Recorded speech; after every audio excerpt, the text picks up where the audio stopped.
What up, everybody? Pauper MTG with Dan and Rob, back at it again with a new deck.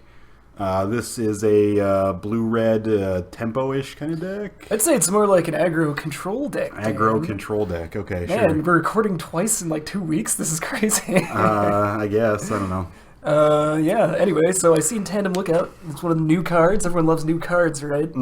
And this guy, to me, reads a lot like the Pauper version of that one blue-green commander guy that lets all of your creatures draw you cards whenever they deal combat damage to your opponent. Sure thing. So I'm like, how can this guy not be good? Basically, my goal with this deck was to make every single creature at a Ninja of the Deep Hours. Okay. Which sounds awesome, right? Plus Ninja of the Deep Hours, which would also be Ninja of the Deep Hours. There you go, perfect. All right, let's get right into it then. We got 21 lands. We got some amount of islands, like... I think it's 9. 9? That looks like 9. And I'm pretty confident in saying that's 6 mountains. We got a couple of Izzet Boilerworks, the Karoo red-blue lands. You gotta bounce a land when you play it, but it adds 2 to your mana pool. And then we got 4 Swiftwater Cliffs, the blue-red gain a life lands. Onto the 1-drops, we got 4 Faerie Miscreant, 1/1 with flying. When it enters the battlefield, if you control another creature named Faerie Miscreant, you draw a card. Not much to say about that. Yeah, I mean, you could pair. He's an evasive 1/1 for 1 that also sometimes can draw you a card when it just comes into play, which is awesome. You can also turn to a Ninja of the Deep Hours off this guy. You can put a Tandem Lookout on him, and he becomes Flying Ninja of the Deep Hours, but a 1/1. Right. So, pretty sick. Pretty sick. We got 4 Preordain. The best 1-mana blue cantrip in the game. It's so good! Moving on. Yep. We got 4 Wingcrafter. It's a 1/1 for 1. It has Soulbound. You can pair this with an unpaired creature when either of them enters the battlefield, and they remain paired for as long as you control both of them. As long as Wingcrafter is paired with another creature, both have flying. You pair this with a Tandem Lookout. Does that work? Yeah, that works. You can it reads as long as it's soul bonded, so like only one of their soul bonds will trigger, but since it's soul bonded, then both of their abilities will apply to it. Okay, gotcha. So this guy can give your Ninja of the Deep Hours evasion. You can also turn to a ninja off of him. You can do anything you want. Yep, you can give things flying, and that's really good. Yeah, surprisingly, it's very, very good. You get 2 flyers for 1 dude, and Tandem Lookout with this guy is obviously just insane. Yep. And yeah. Okay. We got 4 Flame Slash, deals 4 damage to a creature for 1. If you like killing creatures, this is pretty good. It hits pretty much everything until you get up into like Gurmag Angler and just like shit like that. But yeah, I mean, okay, originally this deck was mono blue, and I found that I just kept running into creatures that were so large that my 1/1s can't do swing shit. around them. Yeah. So basically, the fucking Core Skyfisher just fucking kills this deck. If they stick one of them, you're just fucking dead. Right. So I'm switching to blue-red just for some removal inclusions, and we're going to see how that works. This deck's still in testing, so... Okay. And then we got 4 Lightning Bolt. Lightning Bolt's an instant, which means you can cast it at any time, even on your opponent's turn. It's a meme. It deals 3 damage. It's the best 1-drop in the game. Yep. Our best red 1-drop, I guess. Sure. 1-drop instant, I guess. Well, yeah. Okay, sure. We got 1 Jilt. It's got a 1 general, 1 blue, and then a kicker of 1 general, 1 red. Return target creature to its owner's hand. If Jilt was kicked, it deals 2 damage to another target creature.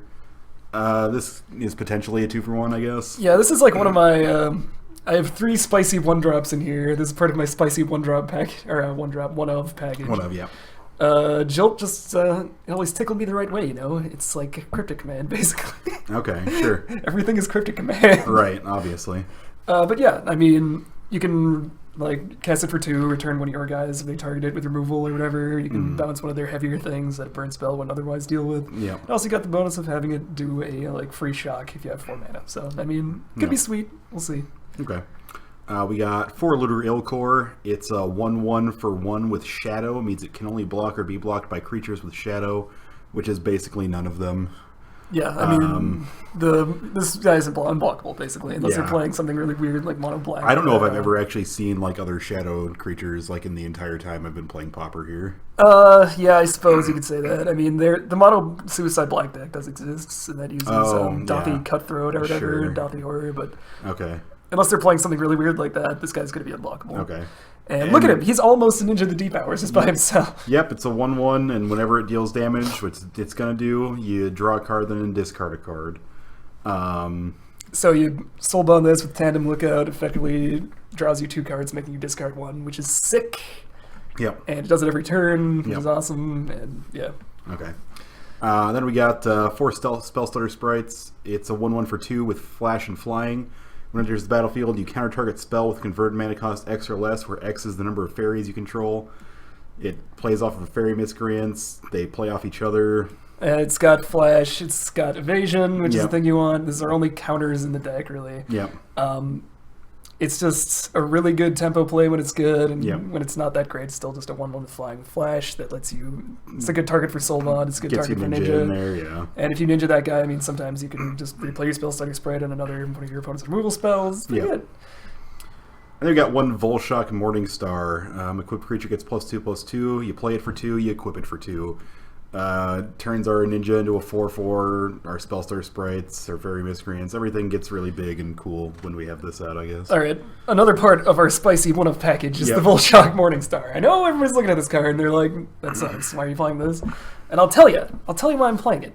It's because fucking Core Skyfisher. Yep, Rob's really anti-Core Skyfisher now. This is our new affinity in the Just for Fun room. You play Vulshok Morningstar on your guys, they crash through the Core Skyfisher. And also I've been notified that we're seeing main deck Shrivels and blue-black control these days. And like, really? I played against a guy last game who's playing main deck Electrickery. Oh. And I'm like, I need a way to make my creatures have more than 1 toughness. And this is my attempt to do that. Okay. It's possible that this is wrong, the wrong way to approach that, but we're gonna try it out. Okay, perfect.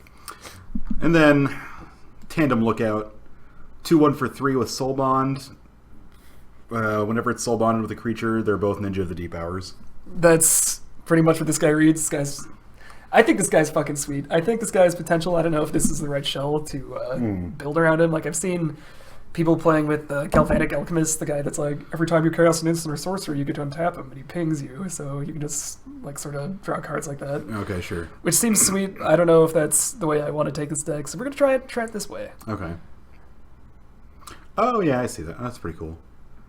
Anyway, then we got Ninja of the Deep Hours, 2/2 for 4, but you're always going to be playing it for 2 because you're returning an unblocked attacker you control and put it into the battlefield tapped and attacking, and it draws you a card whenever you hit someone with it. Yeah, this guy's sweet. I like this guy. This guy's good in every deck. Well, not every deck, but like this guy's really good. Yeah, I mean... He steals your scrolls. Very expensive. He leaves you dying on the ground. Exactly. Yep. Then we got a Deep Analysis. For 4, you draw 2 cards, and you flash it back for 2 and 3 life. The third spicy 1-drop. I'm just seeing situations when you're in a late game scenario and like you run out all your burn spells and shit. This is an easy way to refill your hand. We haven't drawn enough cards. Yeah, I know. But I mean, they're going to be killing your dudes. Hopefully, yeah. And I don't know. Well, hopefully for them, I guess. I don't care if they kill our dudes. Yeah, please don't kill our dudes. But anyway, yeah, draw 2 cards for 4, flashback of 2, and pay 3 life. I mean, it's easily sided out versus aggro and stuff. And yeah. I just think it's a good card. I think it's gonna show us just how good it really is. All right. And onto the sideboard, we got 4 Hydroblast, destroy target permanent if it's red, counter target spell if it's red, and 3 Pyroblast. We've got both of them. This is a versatile sideboard we have here. Destroy target permanent if it's blue, counter target spell if it's blue. These cards are amazing and they're really expensive. I think they've dropped since they got the uncommon reprint in last Modern Masters, but they're still like pretty expensive. Look at all our money, guys. Yeah, you'll notice I still don't have the 4th Pyroblast. It's because I don't want to shell out for it. That's fair, though. Have we ever actually brought in Pyroblast? I don't know, maybe. I feel like we always put these in our sideboard, but we like almost never use them. I feel like I'd bring this in against mostly control decks and try and counter your shit. Yeah. Like, I don't know. It was like, you could put in Dispel for this, I guess, or even Spell Pierce could be better. I'm not sure. I just think Pyroblast is more versatile because it hits the Kiln Fiend decks as well. Right. And yeah, so we're going to run Pyroblast because we got him. Yep, absolutely. We've got 4 Relic of Progenitus. Usually this card is our downfall, but today it could be our savior. This time, we will not be cucked by Relic. Instead, we will be doing the cucking with the Relic. Yep, we're going to shove this right up someone's wife's vagina.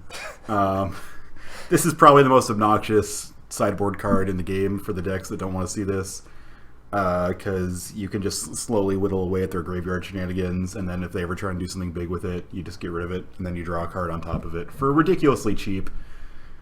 For a total of 2 mana, you just fuck over some decks completely. Yeah, I mean...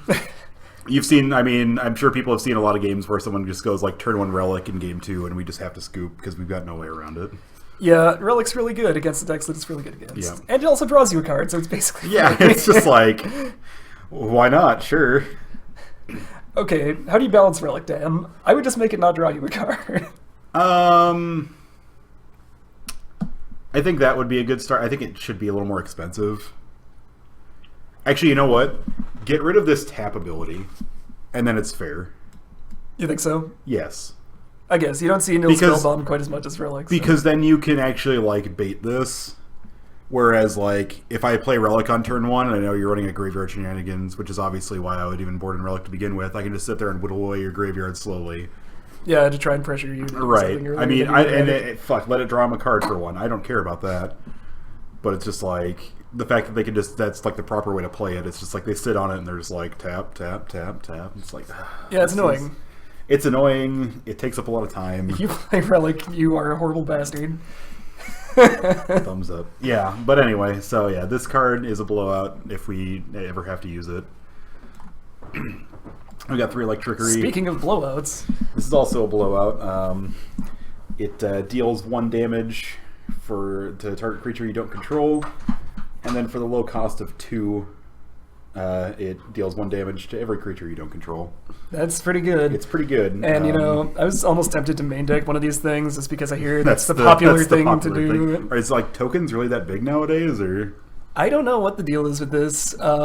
Maybe White Meanie is seeing a comeback. Maybe that's why. Okay. Because... I don't know. I honestly don't know. But I guess we're going to see, because we're I playing mean, like all 1/1s. So. Right, because I mean, all of those like new cards everybody's excited about, they're all like 2/2s and 3/3s and stuff. So yeah, right. Like, I don't know. We shall see, I guess we'll see what's going on in the Just for Fun. So, I mean, as usual, this guy is good against the decks is good against, and not so much against the ones that it's not, which is why it's in the sideboard. Yeah, we're running red, so we can use it, so why not? And I've got 1 Vulshok Morningstar, just in case we really want another one. Yeah, I mean... Just in case we run against the main deck Shrivel guy, we can bring this in. Just someone who plays a lot of Core Skyfisher, I guess, yeah. Yeah, true. Alright, so that's the deck tech for the Tandem Lookout thing. Let me know what you guys think. Let me know what you would change, because I'm not like married to any of these decisions here. Right. But I won my 1 game I played in testing, Perfect. So that's got to be a good sign. I mean, how could we lose? Alright, catch it for... There goes my mouse. There she goes. Catch it for matches, boys! Yeah.